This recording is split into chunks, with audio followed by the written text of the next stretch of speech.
І так, всім привіт! Я починаю садити сіянці. В інтернеті дуже багато інформації, там перелопатив, дивився абсолютно різні види, як можна садити з плода, саме з горішка. І вирощувати з нього вже саджанець. І вирішив іспитати два види. Перше, це в ящиках я спробую там в 3 слої посадити горіхи.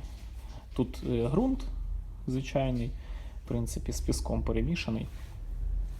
Є так 3 буде штабелі, скажімо так, 120 горіхів. Спробую якось змістити в кожен ящик. В тих місцях, і скажу ще, ці горіхи я замочував 3 дні. Да, 3 дні вони були в воді повністю. От. Спробуємо. Так в інтернеті пишуть, глянемо, що з цього вийде, що не вийде. От. А в цих місцях я просто, як звичайно, розсаду садив ці горіхи в один рядок, чистий ґрунт, поливав. В цій частині, от 1, 2, 3, 4, тут йшли горіхи теж замочені в воді, тільки сутки.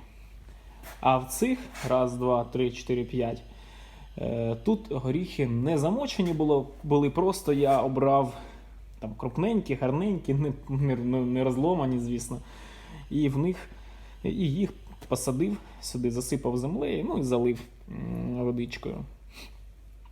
Подивимось. Це я зробив десь тиждень назад, а це з понеділка по новій роблю таким чином. Подивимось, що з нього краще приростеться, що не краще. Але хочу в цьому році десь 500 саджанців посадити. А там видно буде. Все, дякую за увагу. Якщо щось неправильно кажу, то поправляйте. Дякую.